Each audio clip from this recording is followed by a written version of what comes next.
பாருங்க, லூக்கா 17:7 தொடங்கி 10 முடிய வாசிக்க கேட்க போகிறோம்.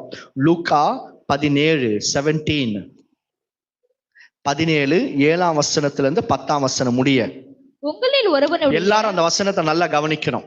உங்களில் ஒருவனுடைய ஊழியக்காரன் உழுது அல்லது மந்தை மேய்த்து வயலிலிருந்து வரும்போது எஜமான் அவனை நோக்கி நீ முன்பு போய் சாப்பிட்டு வா என்று அவனுக்கு சொல்லுவானோ, நீ எனக்கு சாப்பாடு ஆயத்தம் பண்ணி அரை கட்டி இடுப்புல கச்சையை கட்டி கொண்டு நான் போஜனம் பண்ணும் அளவும் நான் சாப்பிடுற வரைக்கும் எனக்கு ஊழியம் செய், எனக்கு முன்னாடி ஊழியம் செய், வேலை செய்.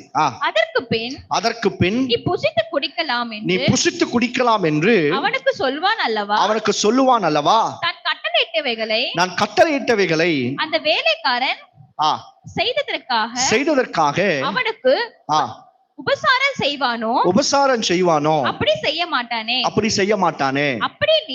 அப்படி நீங்களும் உங்களுக்கு கட்டளையிடப்பட்ட யாவற்றையும் செய்த பின்பு நாங்கள் அப்பிரயோஜனமான ஊழியக்காரர் செய்ய வேண்டிய கடமையை மாத்திரம் செய்தோம் என்று சொல்லுங்க.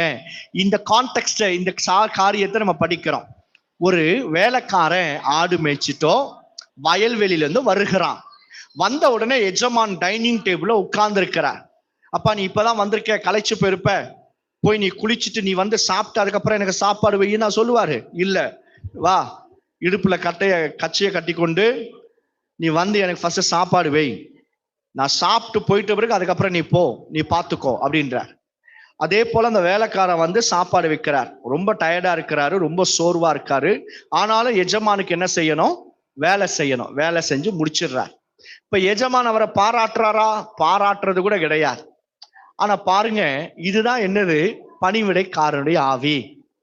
உங்களை பாராட்டினாலும் பாராட்டாமல் போனாலும், உங்களை அனுசரித்தாலும் அனுசரிக்காமல் போனாலும், நல்லா கவனிக்கணும்.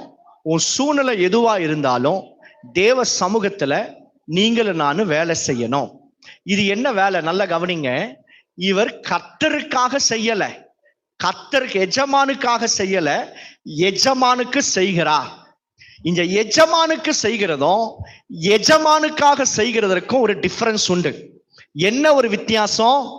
நீங்க ஜோம் பண்ணி தெய்வத்தை ஆராதிக்கிறீங்க, ஆண்டவரை உயர்த்துறீங்கன்னா இயேசுவுக்கு ஊழியம் செய்யறீங்க. என்ன பண்றீங்க? இயேசுவுக்கு ஊழியம் செய்றீங்க. வெளியே போய் 4 பேருக்கு சுவிசேஷம் அறிவித்து ஆட்களை சபைக்கு கொண்டு வரோம்னா இயேசுவுக்காக ஊழியம் பண்றீங்க. புரியுதா உங்களுக்கு? இன்னொரு வாட்டி சொல்றேன்.